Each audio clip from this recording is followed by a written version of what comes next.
Quando nós começamos a entender isso, reter a água da chuva, né, essa correspondência com o Espírito Santo se torna uma chave. E nós podemos falar de qualquer coisa.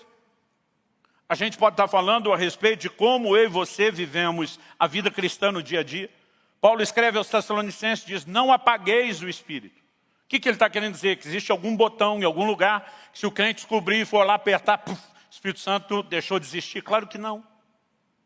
Apagar o Espírito ou extinguir o Espírito, dependendo da versão, fala não de extinguir a pessoa, mas de você apagar a influência dele.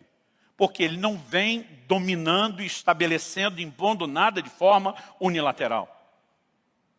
Quando a Bíblia fala sobre a comunhão do Espírito Santo, há uma chave nessa questão do relacionamento que nós precisamos entender. Um dos textos que fala sobre o selo diz, e não entristeçais o Espírito de Deus, com o qual fostes selados.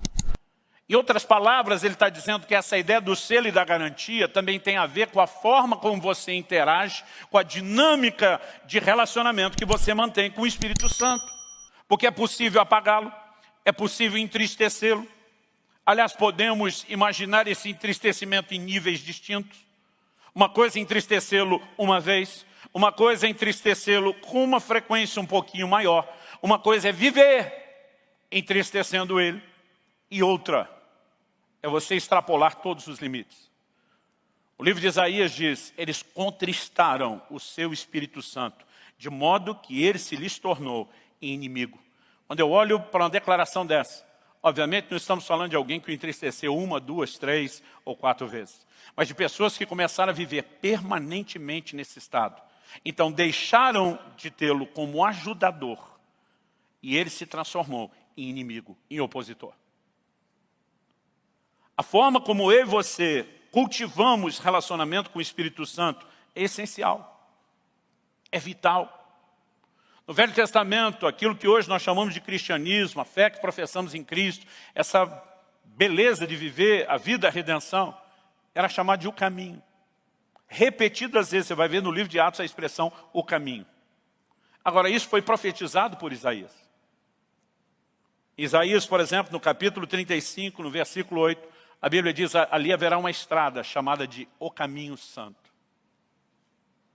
Mas em Isaías 30, 21, a Bíblia diz que enquanto nós trilhássemos esse caminho, haveria uma voz atrás de nós dizendo, esse é o caminho, andai nele, não desvie para a direita, não desvie para a esquerda. O que é que isso nos ensina?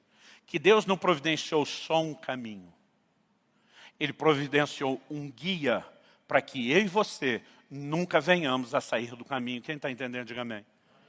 Romanos 8,14 fala daqueles que são guiados pelo Espírito de Deus. A palavra ali traduzida guiados, no original grego água, um dos seus significados é ser tomado pela mão e conduzido até o destino final.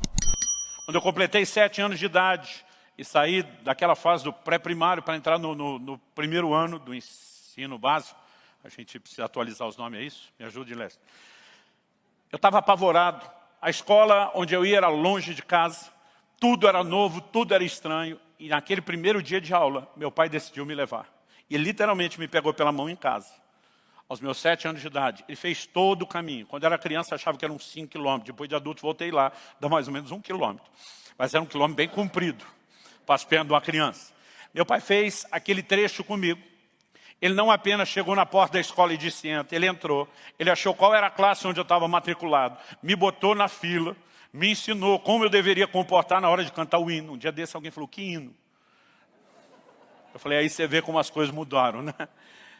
O hino nacional. E ele diz, na hora que aquela professora entrar e essa fila seguir dentro daquela sala, você faz. Ele me tomou pela mão e me conduziu até o destino final.